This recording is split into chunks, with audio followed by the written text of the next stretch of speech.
ಜನರೇಷಕ ಸುದ್ದಿ ಮನೆಯಿಂದ ನಾಗರಾಜ್ BR. ನೋಡಿ ವೀಕ್ಷಕರೇ, ಈ ದಿನ ನಮ್ಮ ಸಂಸದರು ನಮ್ಮ ಬಾಗೇಪಲ್ಲಿ ಹಾಗೂ ಚೇಳೂರು ತಾಲೂಕಿಗೆ ಬರ್ತಾ ಇದ್ದಾರೆ.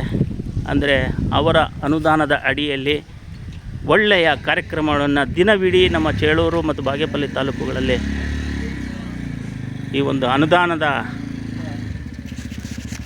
ಆಯುಷ್ಮಾನ್ 15ನೇ ಹಣಕಾಸಿನ ಆಯೋಗದ ಅನುದಾನದ ಅಡಿಯಲ್ಲಿ ಆಯುಷ್ಮಾನ್ ಆರೋಗ್ಯ ಕೇಂದ್ರದ ಕಟ್ಟಡಗಳನ್ನು ನಿರ್ಮಾಣ ಮಾಡ್ತಾಯಿದ್ದಾರೆ. ತಾವು ನೋಡ್ಬೋದು. ಪ್ರೋಟೋಕಾಲ್ ಪ್ರಕಾರ MLA ಅವ್ರಿಗೂ ಸ್ವಾಗತ ಹೇಳಿ ಸುಮಾರು 65 ಲಕ್ಷ ವೆಚ್ಚದಲ್ಲಿ ಇವತ್ತು ಕಾಮಗಾರಿ ಪ್ರಾರಂಭ ಮಾಡ್ತಾಯಿದ್ದಾರೆ. ತಾವು ನೋಡ್ಬೋದು. ನಮ್ಮ ಬಾಗೇಪಲ್ಲಿ, ಯಲ್ಲಂಪಲ್ಲಿ, ಸೋಮನಾಥಪುರ ಮುಗಿಸಿದ್ದಾರೆ. ಈಗ ಬಾಗಲ್ಲು ಬರ್ತಾಯಿದ್ದಾರೆ. ಅದಾದಮೇಲೆ ಪಾಳ್ಯಕೆರೆ, ಪೋಲ್ನಾಯಕನಪಲ್ಲಿಗೆ ಬಂದು ಕಾಮಗಾರಿಗಳ ಉದ್ಘಾಟನೆ ಮಾಡ್ತಾರೆ. ಈಗ ನಮ್ಮ ಸುಮಾರು ಜನ ಕಾಯ್ತಾ ಇದ್ದಾರೆ. ಇಷ್ಟರಲ್ಲೇ ಬರ್ತಾರೆ, ಪೂಜೆ ನಿರ್ವಹಿಸಿ ಶಂಕುಸ್ಥಾಪನೆ ಮಾಡ್ತಾರೆ. ವೀಕ್ಷಕರೇ,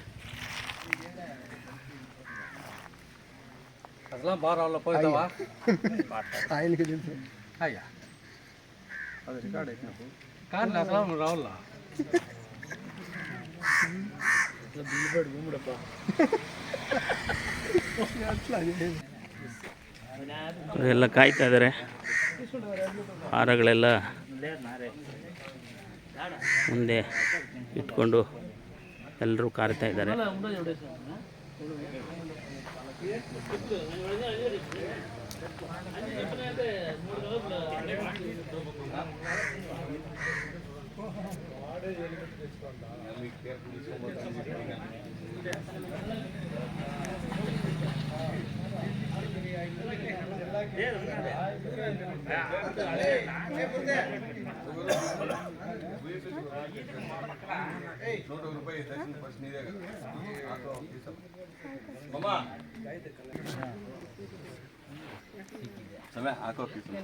ನಮ್ಮ ಭಾಸ್ಕರ್ ರೆಡ್ಡಿ, ನಮ್ಮ ಚಾಕವೇಲು ಆರೋಗ್ಯ ಕೇಂದ್ರ ಡಾಕ್ಟರ್ ಕೂಡ ಕಾಯ್ತಾ ಇದ್ದಾರೆ. ಇಷ್ಟರಲ್ಲೇ ಪ್ರಾರಂಭ ಆಗುತ್ತೆ ಸಮಾರಂಭ.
ಊರಿನಿಂದ ಕೂಡ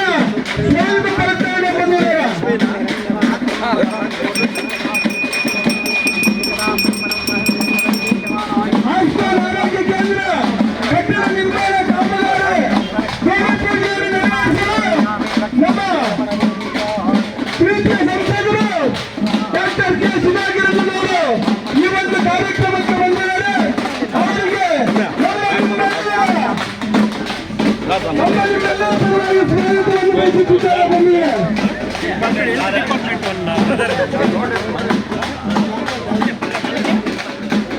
ನೆಚ್ಚಿನ ಸಂಸದರು ಡಾಕ್ಟರ್ ಕೆ ಸುಧಾಕರ್ ಬಾಗೇಪಲ್ಲಿ ವಿಧಾನಸಭಾ ಪ್ರೀತಿ ಈ ಒಂದು ಪ್ರೀತಿ ಇವತ್ತು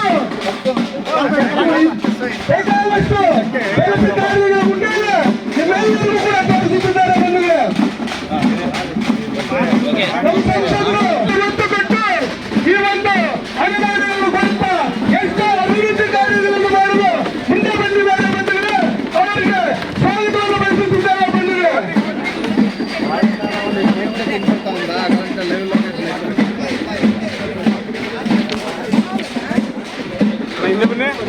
ಈಗ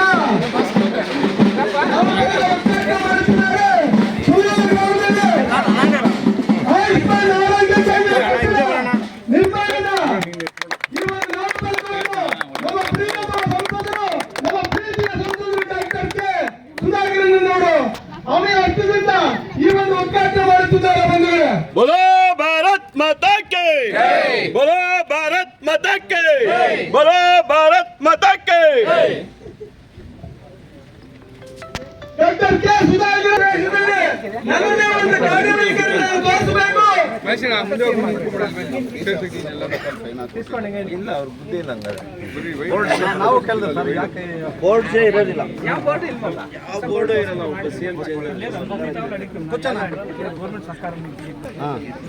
ಇವತ್ತು ಪುಲ್ಗಲ್ ಗ್ರಾಮದಲ್ಲಿ ನಮ್ಮ ಗೌರವಾನ್ವಿತ ಚಿಕ್ಕಬಳ್ಳಾಪುರ ಲೋಕಸಭಾ ಸಂಸದರಾಗಿರ್ತಕ್ಕಂಥ ಇಂದಿನ ಆರೋಗ್ಯ ಸಚಿವರು, ವೈದ್ಯಕೀಯ ಶಿಕ್ಷಣ ಸಚಿವರಾಗಿರ್ತಕ್ಕಂಥ, ಆರೋಗ್ಯ ಕ್ಷೇತ್ರದಲ್ಲಿ ಸಾಕಷ್ಟು ಸುಧಾರಣೆ ಮಾಡಿರ್ತಕ್ಕಂಥ ನಮ್ಮ ನೆಚ್ಚಿನ ಡಾಕ್ಟರ್ ಕೆ ಸುಧಾಕರ್ ಸರ್ ಇಲ್ಲಿ ಪುಲ್ಗಲ್ ಗ್ರಾಮಕ್ಕೆ ಆಗಮಿಸಿದ್ದಾರೆ. ಎಲ್ಲರೂ ಪರವಾಗಿ ಅವರಿಗೆ ಇಲಾಖೆ ಪರ ತುಂಬುವುದ ಸ್ವಾಗತವನ್ನು ಕೊಡ್ತೇನೆ. ಅದೇ ರೀತಿ ವೇದಿಕೆ ಮೇಲಿರ್ತಕ್ಕಂಥ ನಮ್ಮ ಎಲ್ಲ ಮುಖಂಡರುಗಳಿಗೆ, ಈ ಗ್ರಾಮದ ಮುಖಂಡರು ಮತ್ತೆ ಈ ಭಾಗದ ಎಲ್ಲ ಲೀಡರ್ಗಳಿಗೆ ಮತ್ತೆ ಗೌರವಾನ್ವಿತ ಎಲ್ಲ ಸದಸ್ಯರಿಗೆ, ಅಕ್ಕ ತಂಗಿಯರಿಗೆ, ನಮ್ಮ ಇಲಾಖೆ ಸಿಬ್ಬಂದಿ ಎಲ್ಲರೂ ಕೂಡ ಸ್ವಾಗತವನ್ನು ಕೊಡುತ್ತಾ, ಪ್ರತಿ ಹಳ್ಳಿಗಳಲ್ಲೂ ಕೂಡ ಆರೋಗ್ಯನ ಅಭಿವೃದ್ಧಿ ಮಾಡ್ಲಿಕ್ಕೆ ಇವತ್ತು ಕೇಂದ್ರ ಸರ್ಕಾರದ ಸಹಯೋಗದೊಂದಿಗೆ ಇವತ್ತು 15ನೇ ಹಣಕಾಸು ಯೋಜನೆ ಅಡಿಯಲ್ಲಿ ಆಯುಷ್ಮಾನ್ ಆರೋಗ್ಯ ಕೇಂದ್ರಗಳನ್ನ ಸ್ಥಾಪನೆ ಮಾಡೋದಕ್ಕೆ ಕೇಂದ್ರ ಸರ್ಕಾರದ ಅಧೀನದಲ್ಲಿ ಇವತ್ತು ಆಯುಷ್ಮಾನ್ ಆರೋಗ್ಯ ಕೇಂದ್ರಗಳನ್ನ ಸ್ಥಾಪನೆ ಮಾಡಿ ಆರೋಗ್ಯ ಕ್ಷೇತ್ರವನ್ನ ಬಲವರ್ಧನೆ ಮಾಡಬೇಕು. ಗ್ರಾಮೀಣ ಭಾಗದ ಜನರಿಗೆ, ಕೂಲಿ ಕಾರ್ಮಿಕರಿಗೆ, ರೈತಾಪಿ ವರ್ಗದವರಿಗೆ ಉತ್ತಮ ಆರೋಗ್ಯ ಕಲ್ಪಿಸಬೇಕು ಅನ್ನೋ ನಿಟ್ಟಿನಲ್ಲಿ ಸುಮಾರು 65 ಲಕ್ಷದ ಅನುದಾನವನ್ನು ಕೊಟ್ಟು ನಮ್ಮ ಪುಲ್ಗಲ್ ಗ್ರಾಮದಲ್ಲಿ ಇವತ್ತು ಆಯುಷ್ಮಾನ್ ಆರೋಗ್ಯ ಕೇಂದ್ರ ಇವತ್ತು ಈ ತಾನೇ ಮಾನ್ಯ ಸಂಸದರು ಗುದ್ದು ಪೂಜೆ ಮಾಡಿ ಶಂಕುಸ್ಥಾಪನೆ ಮಾಡಿದ್ದಾರೆ. ಆ ಒಂದು ಹಿನ್ನೆಲೆಯಲ್ಲಿ ಜೊತೆಗೆ ಕೇಂದ್ರ ಸರ್ಕಾರದ ಇವತ್ತು HPV ಲಸಿಕೆ, ಗರ್ಭಕಂಠದ ಕ್ಯಾನ್ಸರ್ ಅನ್ನ ಉಚಿತವಾಗಿ 14 ವರ್ಷ ತುಂಬಿ 15 ವರ್ಷ ಒಳಗಿರ್ತಕ್ಕಂಥ ಹೆಣ್ಮಕ್ಳಿಗೆ ಮುಂದಿನ ದಿನಗಳಲ್ಲಿ ಕ್ಯಾನ್ಸರ್ ಬರಬಾರದು ಅನ್ನೋ ನಿಟ್ಟಿನಲ್ಲಿ ಇವತ್ತು ಆರೋಗ್ಯ ಕ್ಷೇತ್ರ ಸಾಕಷ್ಟು ಸುಧಾರಣೆಯನ್ನು ಮಾಡ್ತಾ ಇದ್ದಾರೆ. ಹಳ್ಳಿಯ ಆರೋಗ್ಯ ಭಾಗ್ಯವನ್ನ ಕೊಡ್ಲಿಕ್ಕೆ ಇವತ್ತು ನಮ್ಮ ಸಂಸದರು ನಿಮ್ಮ ಊರಿನ ಬಾಗ್ಲಿಗೆ ಬಂದಿದ್ದಾರೆ. ಅವರಿಗೆ ಈ ಒಂದು ಕುರಿತು, ಕಾರ್ಯಕ್ರಮದ ಕುರಿತು ನಮ್ಮ ಸಾರ್ವಜನಿಕರಿಗೆ, ಜನರನ್ನು ಉದ್ದೇಶಿಸಿ ಮಾತಾಡಲು ನಾನು ಮನವಿ ಮಾಡ್ತೇನೆ.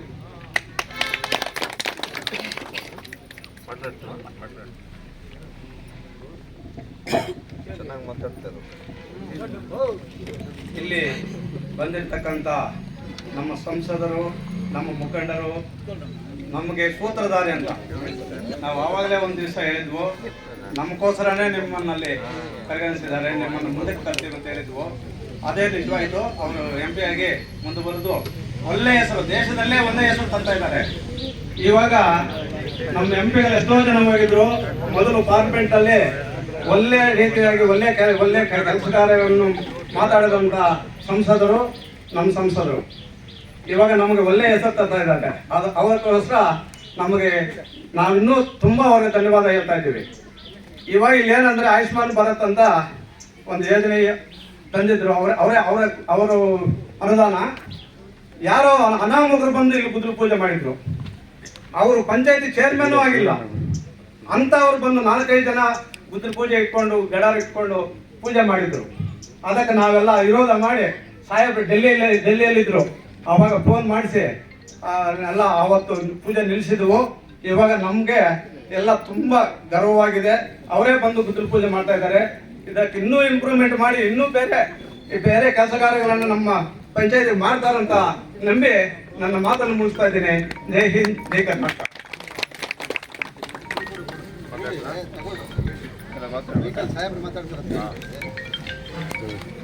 ಎಲ್ಲ ಪುಲಿಗಲ್ಲು ಗ್ರಾಮದ ಎಲ್ಲ ನನ್ನ ಆತ್ಮೀಯ ಬಂಧುಗಳಿಗೆ ನಮಸ್ಕಾರ.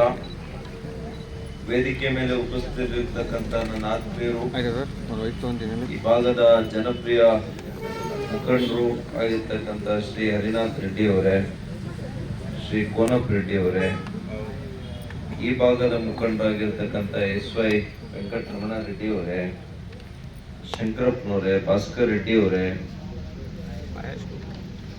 ಮಹೇಶ್ ಅವರೇ, ಬಹಳ ಸಂತೋಷ. ಪುಲಿಗಲ್ಲಲ್ಲಿ ಬಹಳ ಕೇಳ್ತಾ ಇದ್ರು ಈ ಭಾಗದವರು, ನಮಗೆ ಆರೋಗ್ಯ ವ್ಯವಸ್ಥೆಯಲ್ಲಿ ಏನಾದರೂ ಮಾಡಿಕೊಡ್ಬೇಕು ಅಂತೇಳಿ ನನಗೆ ಹೇಳ್ತಾ ಇದ್ವಿ.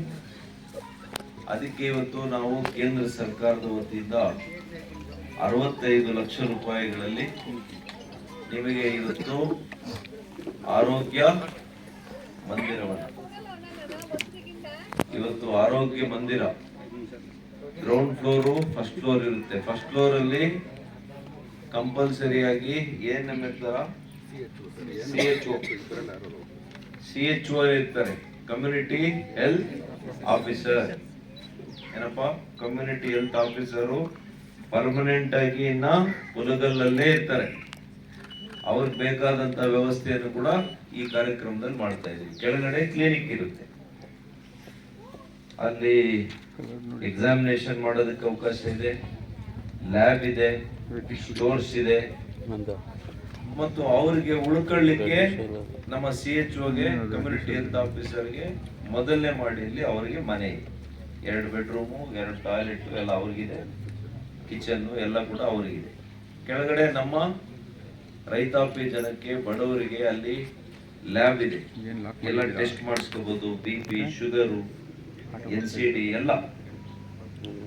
ಎಲ್ಲ ಟೆಸ್ಟ್ ನೀವು ಮಾಡಿಸಬಹುದು. ಮತ್ತು ವ್ಯಾಕ್ಸಿನೇಷನ್, ಇವತ್ತು ಗರ್ಭಿಣಿಯರು, ಬಾಣಂತಿಯರು, ಮಕ್ಕಳು, ಇವತ್ತು ಹೆಣ್ಮಕ್ಳಿಗೆ HPV ವ್ಯಾಕ್ಸಿನ್ ಕೊಡ್ತಾ ಇದೆ, ಲಸಿಕೆ ಕೊಡ್ತಾ ಇದೆ.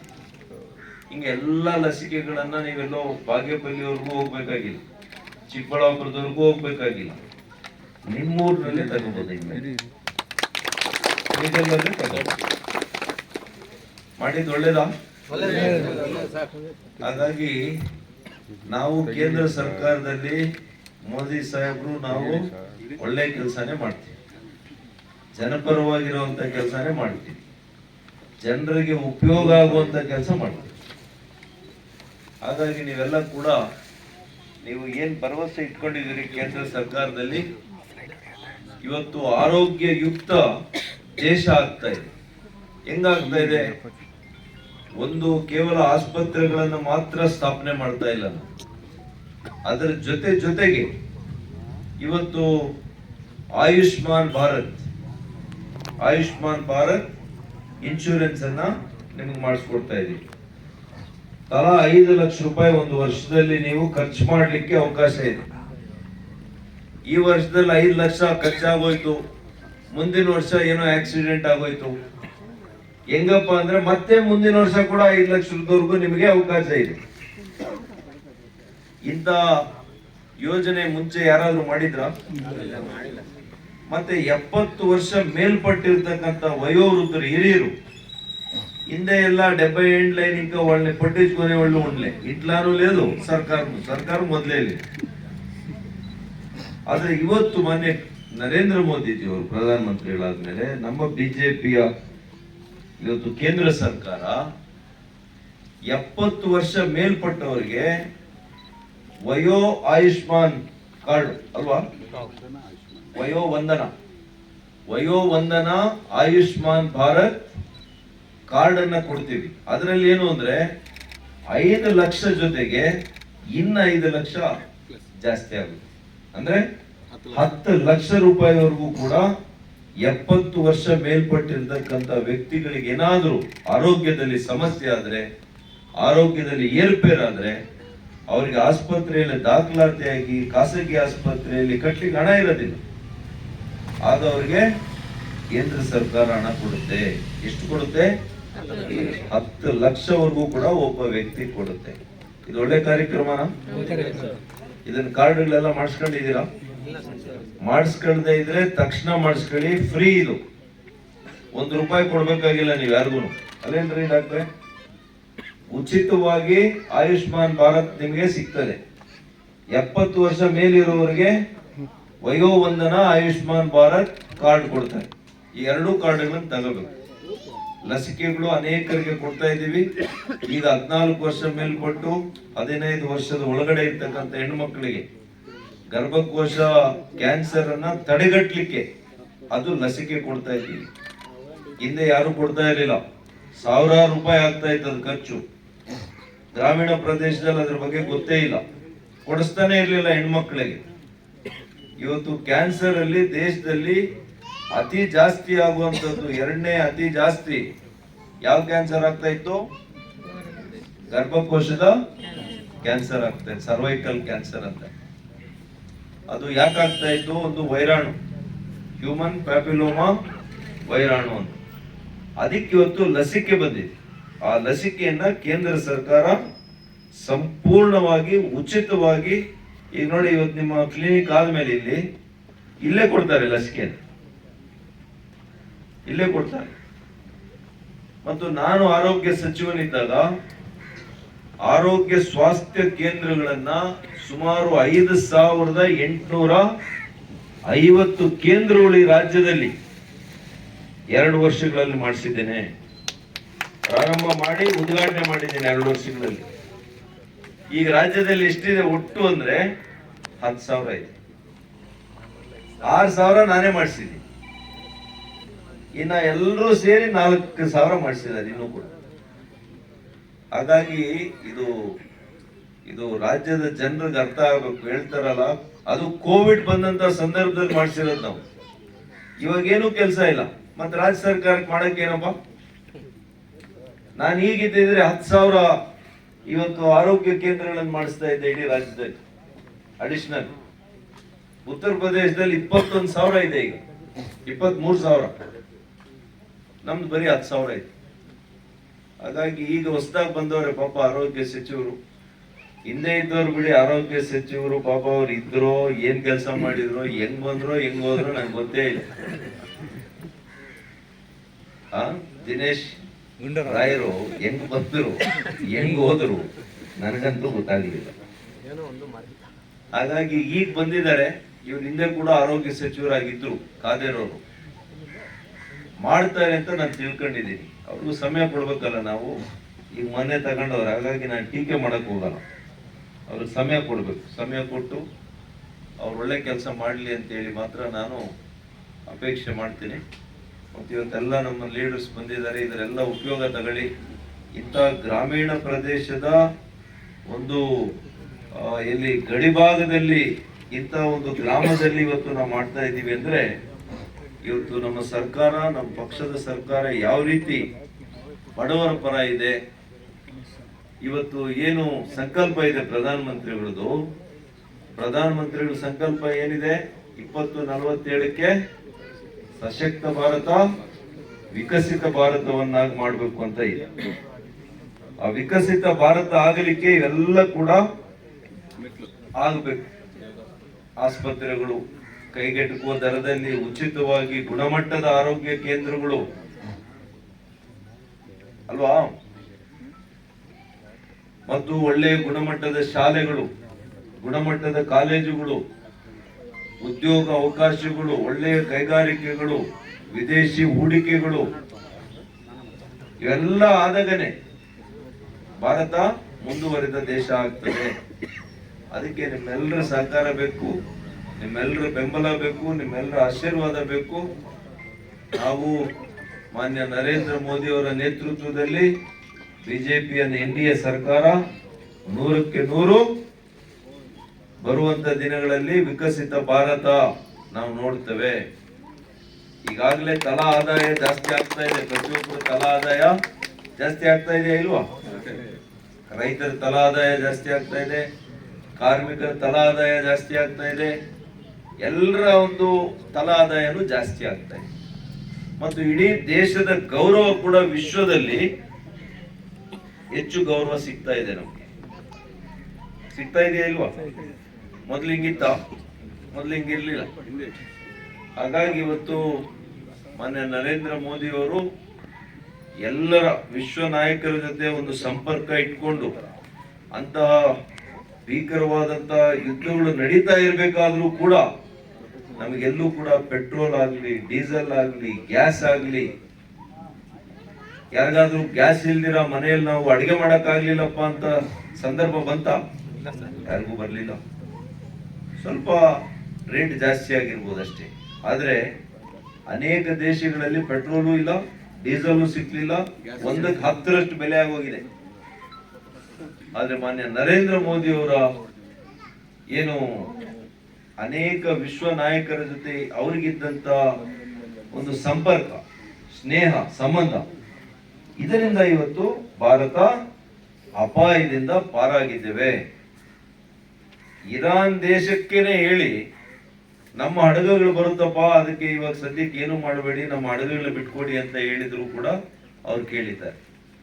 ಇಸ್ರೇಲ್ಗೆ ಹೇಳಿದ್ರೆ ಅವರು ಕೇಳಿದ್ದಾರೆ, ರಷ್ಯಾ ಅವ್ರಿಗೆ ಹೇಳಿದ್ರೆ ಅವರು ಕೇಳಿದ್ದಾರೆ. ಉಕ್ರೇನ್ ಇಂದ ಸಾವಿರಾರು ವಿದ್ಯಾರ್ಥಿಗಳು ಈ ದೇಶಕ್ಕೆ ಸುರಕ್ಷಿತವಾಗಿ ಕರ್ಕೊಂಡು ಬಂದಿದೆ ನಮ್ಮ ಸರ್ಕಾರ. ಇದೆಲ್ಲ ಕೂಡ ವಾಸ್ತವ ಸಂಗತಿಗಳು. ಸುಮ್ಮನೆ ಕಾಂಗ್ರೆಸ್ ಅವ್ರು ಏನೋ ಒಂದು ಹೇಳ್ತಾ ಇರ್ತಾರೆ, ಮಾಡಿದ್ದೇನೂ ಇಲ್ಲ. ಈಗ ನೋಡಿದ್ರೆ ಆ ಗ್ಯಾರಂಟಿ ಕಾರ್ಡ್ಗಳು ಕೂಡ ಸರಿಯಾಗಿ ತಿರ್ಗಾನು ಸಬ್ಮಿಟ್ ಮಾಡ್ಬೇಕಂತೆ ಪಾಪ. 2 ತಿಂಗಳು ಉಳಿತಾಯ ಮಾಡ್ಕೋಬೇಕಲ್ಲ. ಹಾಗಾಗಿ ತಿರ್ಗಾ ಹಳೇದೆಲ್ಲ 3 ವರ್ಷದಿಂದ ಕೊಟ್ಟಿದ್ದಾಯ್ತು.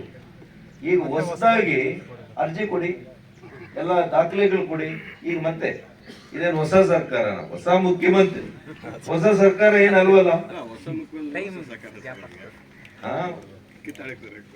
ಹಾಗಾಗಿ ಈ ಸರ್ಕಾರಕ್ಕೆ ಕಾಂಗ್ರೆಸ್ನ ಆಡಳಿತ ಇವರೆಲ್ಲ ಕೂಡ ಒಡೆದು ಆಳುವ ನೀತಿಯು.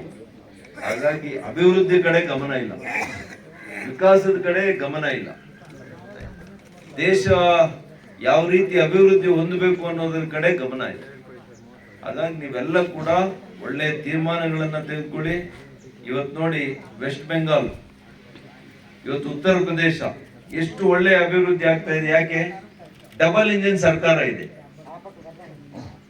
ನೀವಿಲ್ಲಿ ಕೇಂದ್ರದಲ್ಲಿ ಬಿಜೆಪಿ ಸರ್ಕಾರ ಇದ್ದು ನೀವು ಇಲ್ಲಿ ಕರ್ನಾಟಕದಲ್ಲಿ ಕಾಂಗ್ರೆಸ್ ತಂದ್ರೆ ಏನ್ ಅಭಿವೃದ್ಧಿ ಆಗುತ್ತೆ? ಏನೂ ಆಗಲ್ಲ. ಮುಂದಿನ ಸಲ ನೀವು ಅದಕ್ಕೋಸ್ಕರ ಏನ್ ಮಾಡ್ಬೇಕು? ನೀವು ಡಬಲ್ ಇಂಜಿನ್ ಸರ್ಕಾರ ತರಬೇಕು. ಡಬಲ್ ಇಂಜಿನ್ ಸರ್ಕಾರ ಅಂದ್ರೆ ಯಾವುದು? ಬಿಜೆಪಿ ಸರ್ಕಾರವನ್ನ ಕರ್ನಾಟಕದಲ್ಲಿ ತರಬೇಕು. ತರ್ತೀರಾ? ತಂದ್ರೆ ಅಭಿವೃದ್ಧಿ ಆಗ್ತದೆ, ಬಾಗೇಪಲ್ಲಿ ಅಭಿವೃದ್ಧಿ ಆಗ್ತದೆ, ಎಲ್ಲ ರೀತಿಯಲ್ಲಿ ಕರ್ನಾಟಕ ಅಭಿವೃದ್ಧಿ ಆಗ್ತದೆ. ಹಾಗಾಗಿ ಡಬಲ್ ಇಂಜಿನ್ ಸರ್ಕಾರ ತರಬೇಕು. ರಾಜಕಾರಣ ಮಾತಾಡಬಾರ್ದು ನಾನು, ಯಾಕೆಂದ್ರೆ ಇದು ಸರ್ಕಾರಿ ಕಾರ್ಯಕ್ರಮ. ಆದ್ರೆ ಸರ್ಕಾರ ಡಬಲ್ ಇಂಜಿನ್ ಸರ್ಕಾರ ಇದ್ರೆ ಒಳ್ಳೇದು ಅಂತ ಹೇಳಿದ್ದೀನಿ. ಹಾಗಾಗಿ ಎಲ್ರಿಗೂ ಕೂಡ ವಂದಿಸಿ ನನ್ನ ಮಾತು ಮುಗಿಸ್ತೇನೆ. ನಮಸ್ಕಾರ. ಕಾಂಟ್ರಾಕ್ಟ್ರು ಯಾರು? ಕಾಂಟ್ರಾಕ್ಟರ್ ಹೆಸರೇನಪ್ಪ ಇದೆ? ನವೀನ್ ಅವರು ಈ ಆಸ್ಪತ್ರೆ ಕಟ್ಟಡ ಗುಣಮಟ್ಟದಿಂದ ಚೆನ್ನಾಗಿ ಮಾಡಬೇಕು ಮಾಡ್ತಾರೆ. ಯಾಕಂದ್ರೆ ಇದೆಲ್ಲ ಪುಣ್ಯದ ಕೆಲಸ. ನೀವು ಯಾವುದೋ ಎಲ್ಲದರಲ್ಲೂ ಲಾಭ ಇಲ್ದಿರ ಮಾಡಬೇಡಿ ಅಂತ ಹೇಳಲ್ಲ ನಾನು. ಕಡಿಮೆ ಲಾಭದಲ್ಲಿ ಒಳ್ಳೆ ಗುಣಮಟ್ಟವನ್ನು ಕಾಯ್ದುಕೊಳ್ಳಿ, ಒಳ್ಳೆ ಹೆಸರು. ಸೈಡ್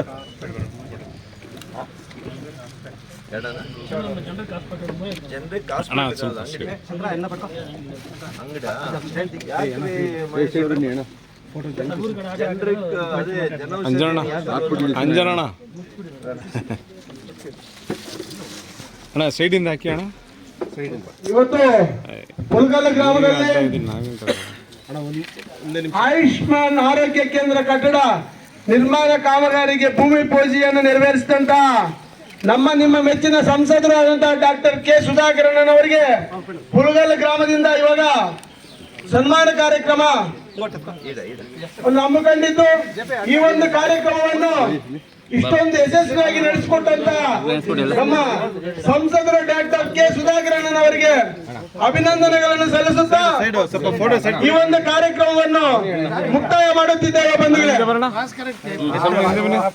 ನಮ್ಮ ನಿಮ್ಮ ಮೆಚ್ಚಿನ ನಾಯಕರು ಇಷ್ಟೊಂದು ಕಾಳಜಿ ವಹಿಸಿಕೊಂಡು ಈ ಒಂದು ಗಡಿಭಾಗದಲ್ಲಿ ಬಂದು ಇವತ್ತು ಈ ಒಂದು ಕಾರ್ಯಕ್ರಮವನ್ನು ಇಷ್ಟೊಂದು ಯಶಸ್ವಿಯಾಗಿ ನಡೆಸಿಕೊಟ್ಟಿರ್ತಾರೆ. ಅವರಿಗೆ ಮತ್ತೊಮ್ಮೆ ಧನ್ಯವಾದಗಳನ್ನು ಅರ್ಪಿಸಲು ನಾವೆಲ್ಲ ಸಿದ್ಧರಿದ್ದೇವೆ ಎಂದು ಹೇಳುವ ಮುಖಾಂತರ ಈ ಒಂದು ಕಾರ್ಯಕ್ರಮವನ್ನು ಎಲ್ರಿ ಪಿ ಎಲ್ರಿ ಹೋಗೋದು ಎಲ್ಲಿ ಬಂದ್ರು ಎಲ್ಲಿರೋದು ಶ್ರೀನಿವಾಸ್ ಬಿಟ್ರೆ ನೀವು ಕಾರಲ್ಲ ಅಲ್ಲ ಕಾರಲ್ಲಿ ಇರಕ್ ಬರಕ್ಕ ಏನು ಯಾರು ಒಬ್ರು ಪಿ ಎಗ್ಲಿಲ್ಲ ಅಂದ್ರೆ ನಿನಗೇನಾಗ್ಬೇಕು ತ್ರೀ ವೀಲರು ಇವ್ರ ಹೆಸರು ಬರ್ಕೊಂಡು ನಂಬರ್ ತಗೋ. ಇವಾಗ ಇದರಲ್ಲಿ ಇದೆಯಲ್ಲ ದಿವ್ಯಾಂಗರ ಇದರಲ್ಲಿ ತ್ರೀ ವೀಲರ್ ಇವ್ರಿಗೆ ತಗೊಳ್ಬೇಕು. ಆಗಿಲ್ಲ ಇವರ ನಂಬರ್ ಇಸ್ಕೊಳ್ಳಿ.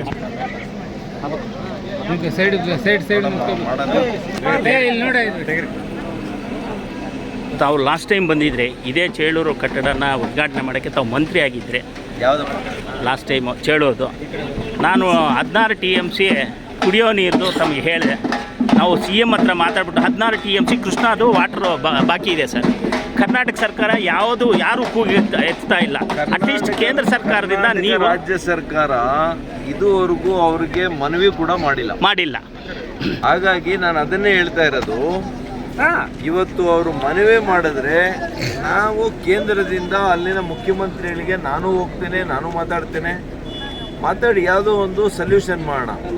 ಇವರು ಮಾಡೋ ಕಾಣಲ್ಲ. ನಾನು ನಮ್ಮ ಸರ್ಕಾರ ಬಂದ ಮೇಲೆ 100% ಕೃಷ್ಣಾ ನದಿ ನೀರನ್ನು ಈ ಭಾಗದ ಜನರಿಗೆ, ಈ ಭಾಗಕ್ಕೆ ನೀರು ಹರಿಸುವಂಥ ಕೆಲಸ ಮಾಡ್ತೀವಿ. ನೀವು 2 ಕಿಲೋಮೀಟರ್ ಹೋದರೆ ಇಲ್ಲೊಂದು ದೊಡ್ಡ ಡ್ಯಾಮ್ ಇದೆ ಸರ್. ಎಷ್ಟು ಚೆನ್ನಾಗಿ ಕುಡಿತಾ ಇದ್ದಾರೆ ಆಂಧ್ರದವರು. ಅಲ್ಲಿಂದ ಕುಡಿಯೋ ನೀರು ನಾವು ತಗೊಂಡ್ಬರ್ತಾ ಹೇಳೋದು ಸತ್ಯ ಇದೆ. ಆದರೆ ಇಲ್ಲಿನ ಆಡಳಿತ, ಜಿಲ್ಲಾಡಳಿತ, ರಾಜ್ಯದ ಆಡಳಿತ ಈ ರೀತಿಯಲ್ಲಿ ಆಗಿದೆ. ಇವ್ರಿಗೆ ಯಾರಿಗೂ ಕೂಡ ಈ ಭಾಗದ ಜನರ ಬಗ್ಗೆ ಕನಿಕರನೂ ಇಲ್ಲ, ಬದ್ಧತೆನೂ ಇಲ್ಲ. ಅದಕ್ಕೆ ತಾವು ಈಗ MP ಗಳಾಗಿದ್ದೀರಾ. ನಿಮ್ಮ ಸರ್ಕಾರ, ಆಂಧ್ರ ಸರ್ಕಾರ ನೋಡ್ರಿ, ಸ್ಟೇಟ್ ಸಬ್ಜೆಕ್ಟ್ ರೀ. ಇವರು ತಗೊಂಡು ಬಂದು ನಮಗೆ ಮನವಿ ಕೊಟ್ಟು ಆಂಧ್ರದ ಸರ್ಕಾರದ ಜೊತೆ ಮಾತಾಡಬೇಕು. ನಾವು ಕೇಂದ್ರದಿಂದ ನಾವು ಅದನ್ನು ಯಾವ ಸಂದರ್ಭದಲ್ಲಿ ಏನು ಮಾಡಬೇಕು ನಾವು ಕೂಡ ಅವರಿಗೆ ಸಹಕಾರ ಕೊಡೋದಕ್ಕೆ ಸಿದ್ಧ ಇದ್ದೀವಿ. Okay, thank you sir. Thank you.